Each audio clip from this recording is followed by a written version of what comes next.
21. Oh, je n'avais pas fini. Ah oui. Oh là là là là, j'ai écrit beaucoup de choses. La victoire se prépare dans les secrets. Ça, je l'ai déjà parlé dans les messages. Amen. Hein? Amen. La relation d'un fils avec son père, je l'ai déjà parlé.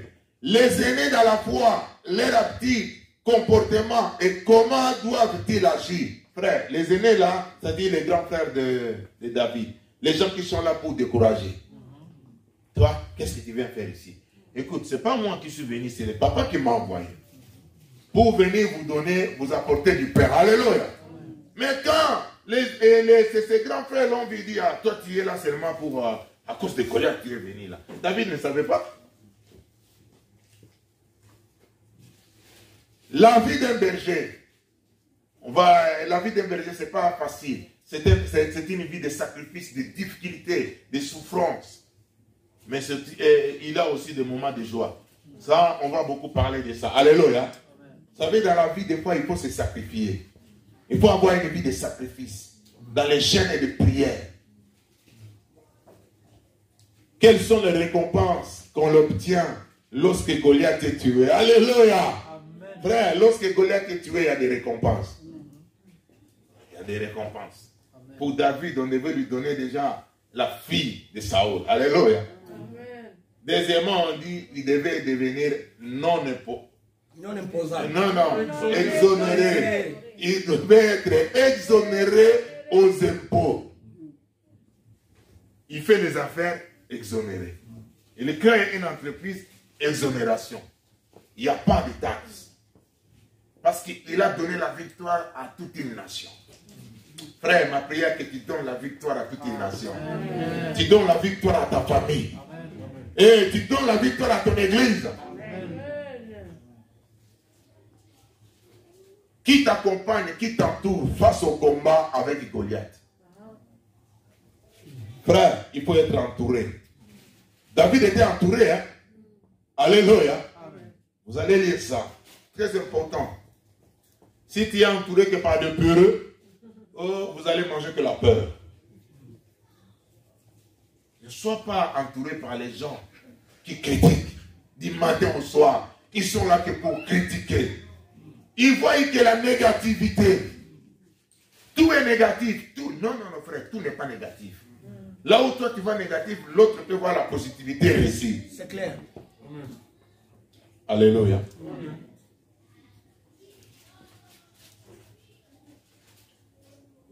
Que le monde sache que tu as un Dieu.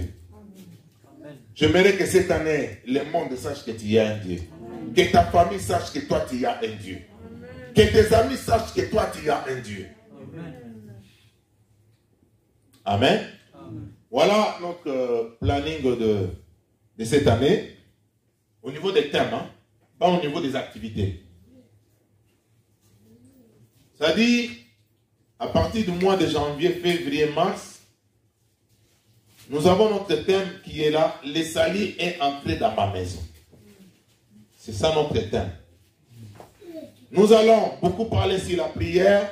Nous allons donner des enseignements à nos membres dans l'objectif d'acquérir la maturité et de servir le Seigneur. Amen. Amen. Et ces 3 mois, nous voulons que chacun de nous fasse, comment dirais-je, puisse faire entrer l'Esalie dans sa maison. L'Esalie dans sa famille. Alléluia. Amen. Frère, apporte l'Esalie, amène l'Esalie dans ta famille. Je ne dis pas que c'est pendant ces 3 mois que tout le monde va se convertir. Non. Fais ta part. Parle. Alléluia. Parle.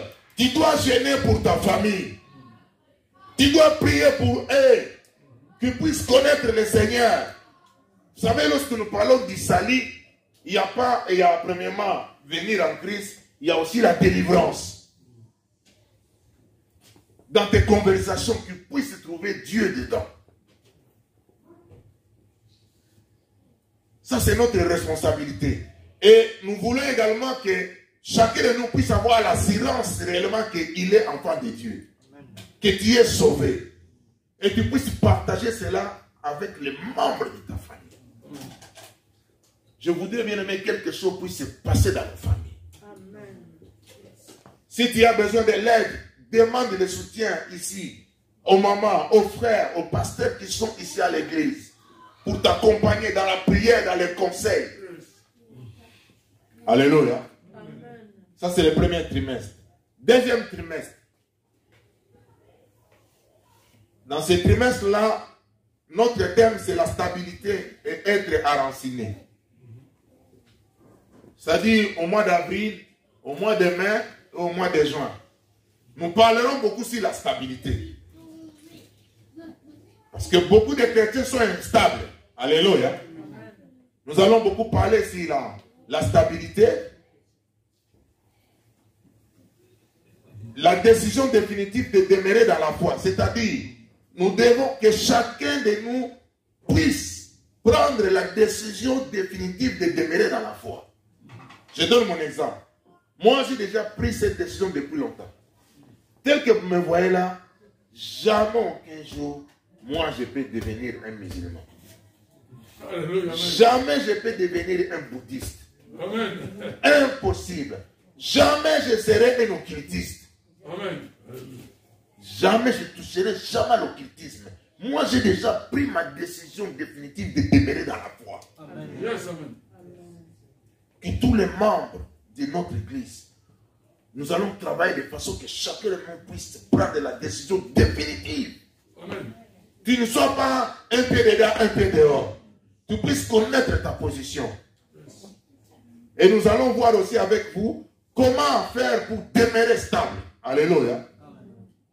Nous allons parler également des choses qui déstabilisent notre foi, qui déstabilisent les services chrétiens, qui déstabilisent les études, qui déstabilisent les mariages, qui déstabilisent le travail, qui déstabilisent le ministère, qui déstabilisent les valeurs de la vie. Vous savez, dans la vie, on a certaines valeurs. Hein? Alléluia. Amen. Nous avons certaines valeurs que nous devons respecter. Par exemple, manger. À quel moment manger? Se reposer. Ce sont des valeurs. La santé. Dormir. Dormir. La santé, c'est l'un des éléments qui permet à un homme de vivre même la réussite et la prospérité dans sa vie. Amen. La santé. Alléluia. Amen. On va parler sur ces différentes valeurs et on va parler également de la stabilité dans les engagements. Il y a certaines personnes qui ne sont pas stables dans les engagements. Ils prennent l'engagement, ils l'oublient. C'est là où vient même des blocages, des malédictions. Yes. Comprendre l'essence de l'engagement dans la vie. Alléluia. C'est très important. Oui, mon frère, troisièmement, donc le mois de juillet, août, septembre, là nous allons parler sur la puissance de Dieu. Nous allons parler sur la puissance de Dieu. Je peux envoyer ça sur le groupe de l'église. Sur WhatsApp. Ouais, je peux envoyer ça pour vous permettre d'avoir tout ça. Donc, ces 3 mois-là, nous parlerons beaucoup sur la puissance de Dieu. Bien aimé, notre Dieu est le tout-puissant. Amen. Il a une puissance et il nous a réservé une puissance. Amen. Nous allons parler de la puissance de Dieu. Comment recevoir la puissance, comment tu peux garder et développer la puissance, comment tu peux exercer cette puissance ou bien l'autorité que Dieu nous a donnée. Alléluia. Amen. Devant Goliath, bien aimé, tu dois exercer ton autorité. Tu dois exercer ton autorité. On va parler sur la gloire, on va parler sur la sanctification, on va parler sur l'obéissance, on va parler sur les dons spirituels. Et en dernier lieu, j'avais dit ce matin au pasteur, ça c'est mes 3 mois. Pendant ces 3 mois, je vais prêcher tous les dimanches, tous les mardis, tous les jeudis. Wow. Alléluia. Tous les mardis, tous les jeudis, tous les dimanches. Ça sera enseignement, formation. C'est le nouveau départ. C'est le mois du nouveau départ. On va parler sur le plan spirituel. On va parler sur le plan social. Comment réussir dans la vie. Alléluia. Je vais parler sur la réussite. Je vais parler sur la pauvreté. Comment en sortir de la pauvreté? Je vais parler de la prospérité. Je vais parler du travail. Je vais parler des affaires. Comment certaines personnes deviennent riches. Comment certains demeurent pauvres, demeurent dans la pauvreté. Parce que cette année, moi, la tête de Goliath là sera coupée. Alléluia. Oui, frère, sa tête sera coupée. Nous allons parler de projets. Comment on peut avancer dans la vie. Comment l'importance du travail. L'expérience. Parce que pendant tout ce temps, je suis en train de me faire former. Je suis en train de lire la Bible, je me forme de manière autodidacte. Les 3 derniers mois là, c'est le feu. Alléluia. Frère, parmi nous, il y aura des gens qui seront bénis en argent. Amen. Les femmes d'affaires, les hommes d'affaires. Les enfants qui seront bénis. Frère, ça ne sera pas, écoutez, on ne va pas attendre pour tu puisses soit avoir une maison, avoir les affaires florissantes, et atteindre 65 ans, et tout ça. Non, frère. À 30 ans, 35 ans, tu peux devenir un homme riche, homme d'affaires. À 25 ans, tu peux le devenir. Je vais vous expliquer ça. Alléluia. Oh, frère, vous savez, j'étais en train de dire les choses que je comprends là. Pourquoi je n'ai pas compris ça lorsque j'avais 20 ans? Le Seigneur m'a dit, c'est pas grave. Apprends aux autres. Amen. Mais les 10 ans qui sont restés avant que tu puisses avoir 62 ans, 65 ans, c'est du talent, c'est du fort. Amen, amen. Yes, amen. Alléluia. Amen. Alléluia. Amen. Frère, les 10 dernières années là, c'est fort. Amen. Je veux que nous puissions aller ensemble. Amen. Amen. Spirituellement béni, matériellement béni, socialement béni. Amen. Alléluia. C'est ce que moi j'ai fait. C'est ce que le Seigneur m'a mis dans mon cœur pour cette année. Voilà pourquoi les 3 derniers mois là, on va tout mélanger. Je serai là. Le Seigneur, priez pour moi que le Seigneur me donne la force. Je sois à bonne parce que je vais être là. Mardi, jeudi, dimanche. Même les séminaires, je mets des séminaires, je mets des veillées, je mets tout. Que Dieu te bénisse. Amen. Tu crois que la tête de Goliath va tomber? Oui. Qui croit que la tête de Goliath va tomber? Qui puisse pousser des cris et faire déclarer plus fort que la tête de Goliath va tomber cette année. Alléluia. Frère, la tête de Goliath va tomber cette année. Nous le croyons. Nous allons voir dans la Bible. Alléluia. Comment des gens ont prospéré dans la Bible.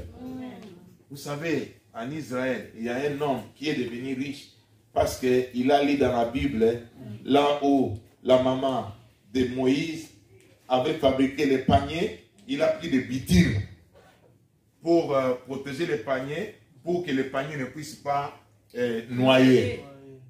Il a dit, mais les bitumes, c'est les déchets du pétrole. Il est allé sur l'endroit, il a découvert qu'il y avait du pétrole. Alléluia. Oui. Frère, dans la Bible, il y a des richesses. La Bible nous parle même si la nourriture, c'est que nous pouvons manger. Des bonnes choses. La Bible parle même des vêtements. La Bible parle de la santé. La Bible parle des mariages. La Bible parle du travail. La Bible parle des voyages. La Bible parle de l'éducation des enfants. La Bible parle de tout, frère, là. Ici dans la Bible, il y en a. Sauf rien. Il y en a tout. Comment tu peux trouver un homme? Comment tu peux trouver une femme? Ça se trouve ici dans la Bible. Et, alléluia. Amen. La Bible parle des mariages. Amen. Il donne même des critères. Comment on peut comprendre que celui-ci est mon homme de la vie ou ma femme de la vie? Comment tu peux savoir que ça, c'est les affaires que je dois faire à ce moment? C'est le travail que je dois faire à ce moment. C'est mon travail. Comment je peux quitter le travail pour devenir une femme ou un homme d'affaires? Je suis salarié, moi aussi je commence à engager les gens. C'est possible. Amen. Même les mamans qui font les nettoyages, c'est possible. Amen. Hey, alléluia. Amen. C'est possible, moi je crois à cela. Le Dieu que nous prions, il est le Dieu fidèle. Ne rate pas cette année. les hommes qui sont là, les bien-aimés, nous allons travailler pour nous équiper et clôturer l'année 2000. Beaucoup de gens seront déjà bénis. Avant, les enseignements là, c'est la prospérité. L'enseignement là, ça va seulement nous introduire à 2022. Ça nous introduit à 2022.